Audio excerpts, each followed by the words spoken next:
today, you know. Okay? More and more steamboats appeared on the Ohio. But see, there's the old with the new. They didn't say, oh no, you can't take your flatboat out. No, you could do it if you wanted to. It just finally got to where, hey, the technology was sound enough, you could trust steamboats.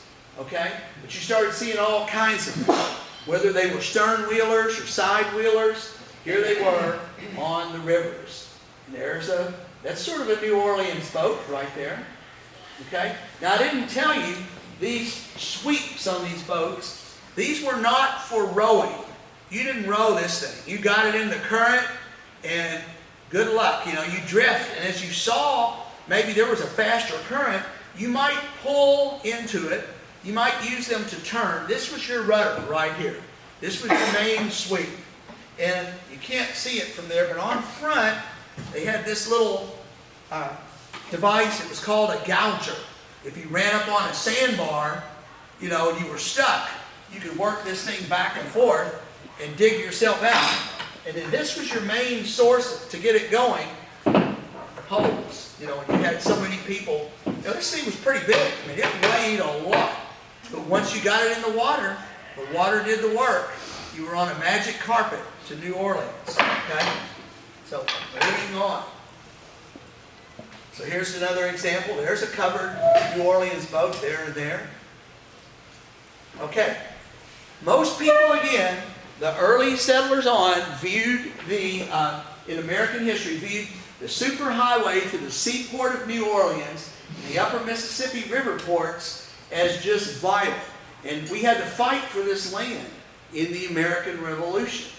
We had to fight natives that were here, the Battle of Fallen Timbers, and also the Battle of Tippecanoe, right before the War of 1812 came about. In 1800, this Northwest Territory was divided, and we had Ohio that was separated from the rest of it, which was called Indiana Territory.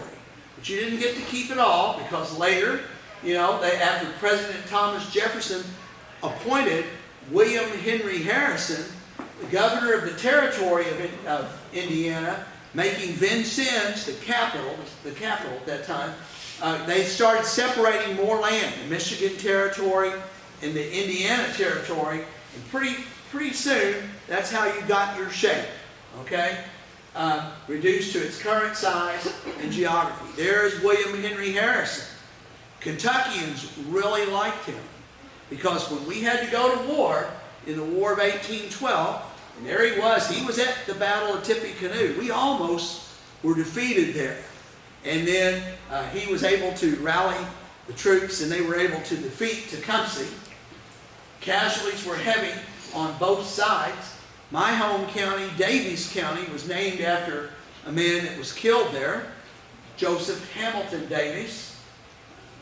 We have Ohio becoming a state in 1803. Ashland, Kentucky was well underway by then.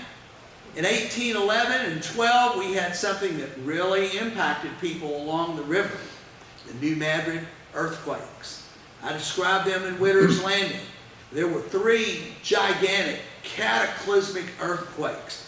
They were so powerful that they happened in Missouri, but cracked sidewalks in Washington, D.C., rang church bells in Philadelphia and Boston, and it caused the Mississippi River to run backwards. And of course, so with all these sandbars, and actually there were waterfalls where the ground raised up, and it took time for all this to settle, traffic on the Ohio River and was suspended, you know, because of this earthquake. Then we have the War of 1812. Great Britain it had the largest navy, over 800 ships, and they blockaded New Orleans. Well, that hurt us. You know, Kentuckians were among the most vocal criers for a war. And so, because that was our livelihood. It was Indiana's and Illinois as well, even though they weren't a state. We did fight with William Henry Harrison. He took us all the way up into Canada and also into the River Raisin. And we liked fighting. And he said, you know, those Kentuckians, they're pretty tough people. But he said, it rarely occurs that a general has to complain of the excessive ardor of his men. You know, but yet it always appears the case with whenever the Kentucky militia is engaged. Their excessive ardor and enthusiasm is indeed the source of all their misfortunes. So they may appear to think that valor alone, I can whip anybody, can accomplish anything. But such temerity or boldness, although not so disgraceful, is scarcely less fatal than cowardice. So in other words, you might be a coward and get killed, but this bravery was proved to be their undoing. But we did like fighting with him, and we fought with Andrew Jackson at the Battle of New Orleans. And after 1815, America underwent explosive growth. We were free to trade with Europe. Western movement began continuing. Trade was reinstated. The inland states and territories could now market their goods to New Orleans. Indiana became a full state in the Union. Jonathan Jennings, governor. Now American products began appearing on the world stage and enjoyed a brief resurgence. Tobacco, boy, was that a big crop. It was dried, hung in the barn, dried, after the leaves were stripped, pressed into giant hogsheads, about 4.5 feet tall. They weighed about 900 pounds. If they rolled onto you, you were in trouble. There was a lot of whiskey. Kentucky was known for that, bourbon whiskey, and destined for the Bourbon dynasty of France. And then you have hogs, that really salt pork was big for a city of 10,000 and growing, very important. And Kentucky began growing hemp. Now here you can see the hemp stalks. They've been shocked, and they were then laid out on the ground and retted or rotted during the winter months, November through February. Then they were taken up and they were fed through these brakes that were called a hemp brake. It was just like a pair of jaws, of wood that crunched the stalks up. And then you took the fibers that were inside, they were tough, and you whipped those stalks and shook off those, outside hulls, and then you could spin it into very rough twine and make cotton bagging. Because as the cotton industry was growing, they wanted that sacking, to cover the cotton for the trip across the Atlantic to the English mills. Okay? And hemp is also very anti-mold. So, it was good to have that wrapped around your cotton to get it safely across the Atlantic. Western states began to have explosive growth, population growth. Over the next few decades, from the 20s to the 50s, we have a record number of steamboats depositing all kinds of international goods on the landing. William H. Kinney, a department store, advertised in 1843, listing the usual items of salt, nails, iron, castings, lime, and flour. But one could buy such luxury items as raisins, oranges, lemons, Rio and Java coffee. That's from way around the other side of the world. Plantation molasses, champagne, claret, Spanish cigars, slippers, shoes, and fine boots. And this is going to continue. We've got pretty solid records in the 1850s of what you could find in stores along the Ohio River. Industries continued to develop, all types of them. Steamboats reached an absolute peak by 1860. You had sawmills, carriages and wagons, cabinet makers, flour, corn mills, you name it. But then the U.S. Civil War broke out. And that affected the entire United States. It affected people right here along the Ohio River. Okay? The Civil War, the Union Army at that time said, we've got to have steamboats to transport troops. We've got to have gunboats to go down that river, and we need to lop off Texas, Arkansas, and Louisiana, and we need to bombard these southern forts along the rivers, and then land troops and amphibious landings, so to speak. So they converted a lot of these river gunboats into what was called the Brown Water Navy. That really interested me. That's why I have a whole program on that. You get to see 100 different types of gunboats. But the gunboats, Lexington and Conestoga, these were timber clads. They took a regular steamboat and they put 5-inch oak planks along the outer side. And those actually, believe it or not, stopped cannonballs. They certainly stopped rifles or mini balls. And so these ships were sent to Owensboro. So they would have gone right past here, okay? When Governor Oliver Perry Morton of Indiana wired that secessionists were threatening Owensboro, Union troops, cannons, and horses poured into the city. Kentucky never seceded from the Union. They tried to declare neutrality, but it didn't work well. We had a lot of battles in our state. By Christmas, an embargo was in force on the Ohio River. This was to prevent illicit trade with the South. It angered residents. They had to apply for a pass from the provost marshal to travel and trade. But most Ohio River states, as bad as it sounds, did not suffer like the Deep South did, okay? We have all kinds of fancy goods, even pineapples, your citrus fruits again, confectionaries, toys. That's pretty big. Photograph albums. These were things that were being sold in the stores. There's the Union gunboat, Conestoga. There's the Union gunboat, the Lexington. Side wheelers, armored with oak planks. That is an ironclad city-class gunboat called the Cairo. And we had to build 7 of those, and they wanted them in 100 days. They said, build these in 100 days, or you'll pay us $200 a day, the government, until they're done. And guess what? They got done.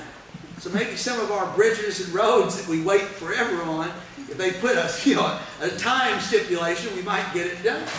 Okay? Well, at the end of the war, something else happened to impact steamboats, the railroads. It was proven that railroads helped win the war, during the Civil War, and now all progressive cities were getting railroad tracks. Opposition rose from the steamboats who had, displaced the other people, the portage people.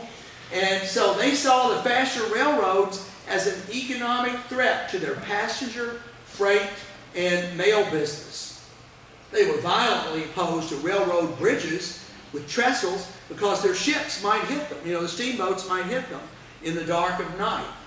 But the pro-railroad forces won the day. Basically, technology proved that it was better. Railroads did stimulate an economic boom that all the railroads couldn't handle.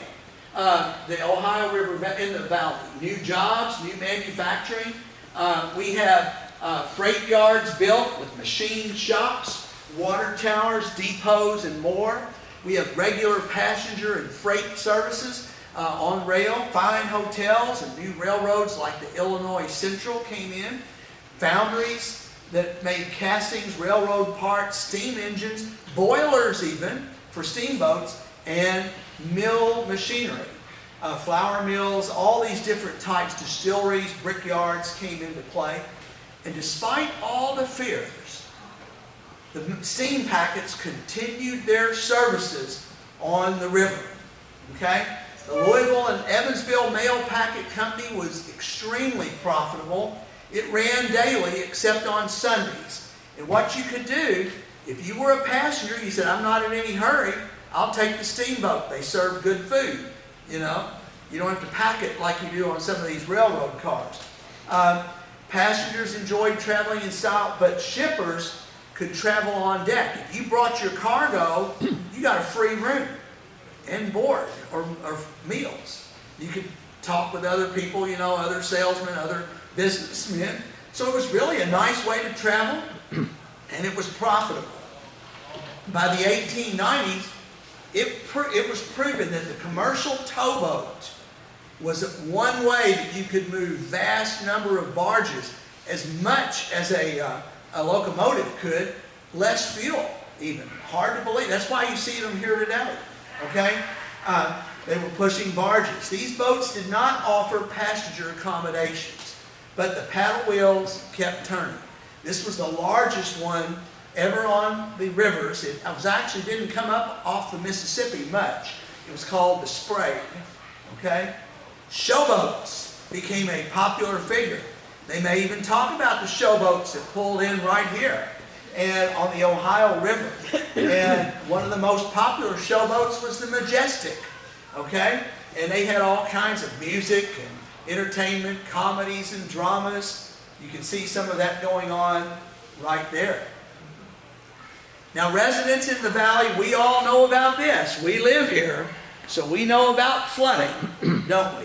We had 3 what we call super floods. The 97 flood might fit here, but in 1884, 1913, and this one, the Great Flood of 1937, did play a number on a lot of, businesses and people, okay?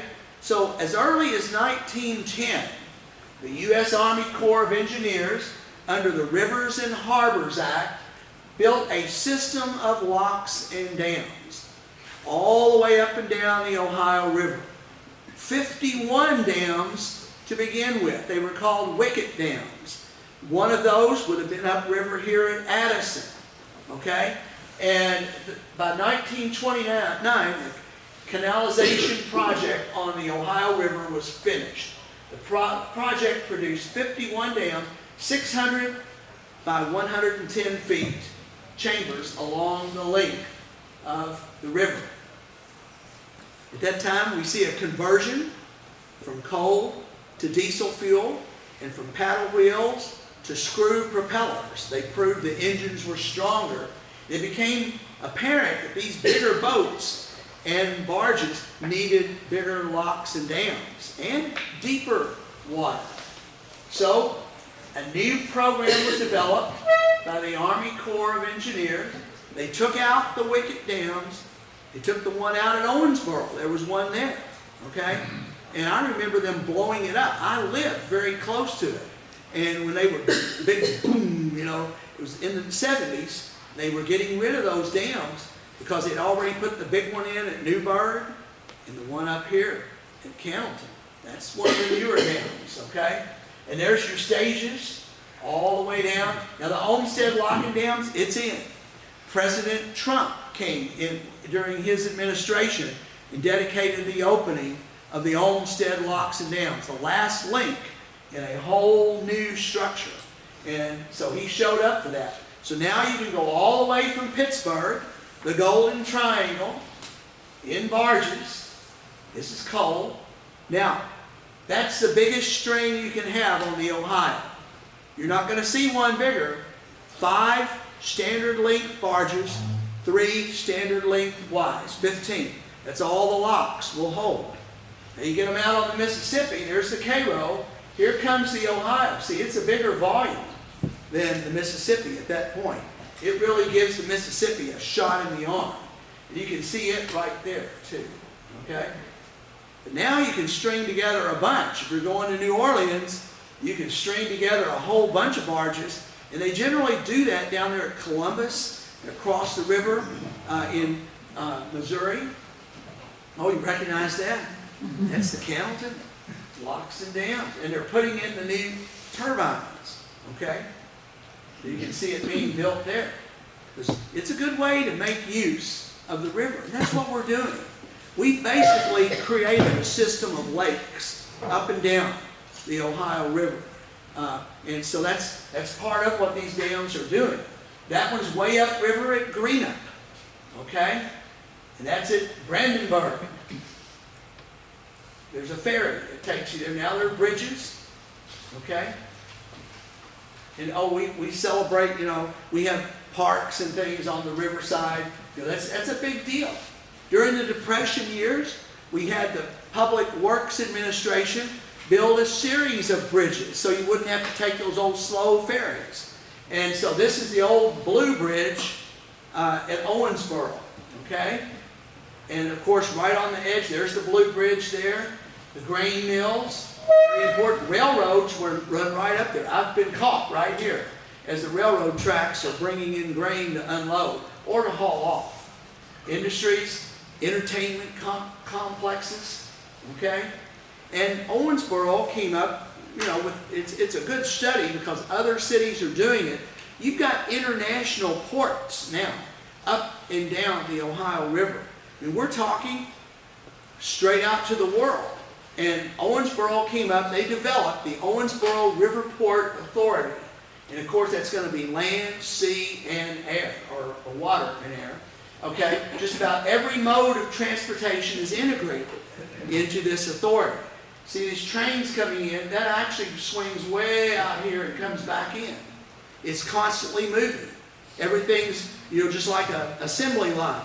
Move these trains in, unload them. You've got ships carting things in and out. And then you also have the airport, which is not very far away. Okay? So that was what this was designed to a public and private partnership formed to create a diversified and sustainable economy, generating wealth, quality jobs, and improving quality of life for one of Kentucky's largest cities. So this is, very, very important. And that's their mission statement there. And of course, you can go down to the river's edge. Millions of dollars put into this entertainment complex there. Okay? Concerts, all kinds of things, fireworks. And you have the Owensboro River Park, where you can see worldwide entertainment, and overlook the Ohio River. We got our biggest hotels. Even though they tore down the old Executive Inn, they've got 2 new big ones. And they've got dining out there on the decks there. And you look at that, and look over there. Work goes on, doesn't it? The Ohio River and the barges still moving. We built a new bridge to accommodate all of this, connecting the I-69 spur, I-64, and even I-65 there. Okay, that's at Rockport. You see the power plant there. Gravel yards. This is up in Ashland. 2 bridges now. And one takes you into Ohio, one brings you back to Kentucky. And they have their industries and their entertainment complex. So I'm moving them way up the river, see, to show that everyone, uses seeks to use the river in its own way. Of course, you've got Evansville's Dress Plaza. And again, you've got factories and barges along the way. Gambling, the casino there. And then there's recreation, jet skis, fishing, hydroplane racing, kayaking, and even the great steamboats that come up and down. These tours that charge. I was waiting for the steamboat to come in at Brandenburg, and all these people got off. They just ran up and started buying books. I didn't have to tell them anything. They were just picking up books and saying, "How much do I owe you?" And I was like, "Whoa!" It was unbelievable. And I said, where did you all come from? Memphis. Where are you going? Pittsburgh. How much does a tour like that cost? $12,000. Whoa, But that's what they were. It's a profitable business, as profitable as the old steamboats were. But we're very fortunate to get to live by such a resource. And a lot of times we just take it for granted. We've got to cross that bridge, But it is something to think about. And it's something to watch those barges go through the locks, up here. And, talk to people that know about the electrical plant and what it does. It's very important. So we need our rivers. That's part of what makes a very developed nation, is that you've got to have a good set of natural resources. And this is one of them right here. Thank you.